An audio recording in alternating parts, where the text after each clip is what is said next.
Welcome to Tuesday's edition of Inventor and what we could do with it today. Today we're going to look at how can we find a file from a view that was created that contains it. So it was a question that was asked by a customer today is, if I have these views created here, how can I locate the file that actually has created those views?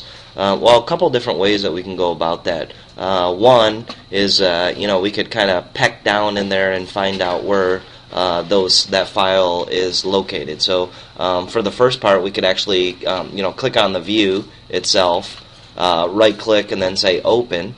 And then we could look where that is, the cam valve, and say, where could this be? So if we did like a file, a save as maybe, we could locate where it is. It's in our workspace, so we could find it that way, right? Another couple different ways that we could do it is to look at this right here and say, how else could we locate this file? With tooltips, we could find a location here.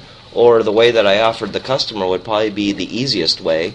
If you double-click the view, one way it shows you the view of actually the assembly that created it and where it is located, which is in the workspace, and the document itself that created it. But if you want to know the subparts that are created on there, I think the easiest way to do this is probably to come to your File menu, go to Design Assistant, and then you can look at what the contents are of this file. So you look at where actually the IDW is, where the assembly is, and then the subparts. So hovering over each one of those gives you a tip, and it shows you exactly where those parts, assemblies, sub-assemblies, parts are located within your workspace or wherever they may be located. So, kind of a good question that has popped up, and maybe some of you are struggling with that.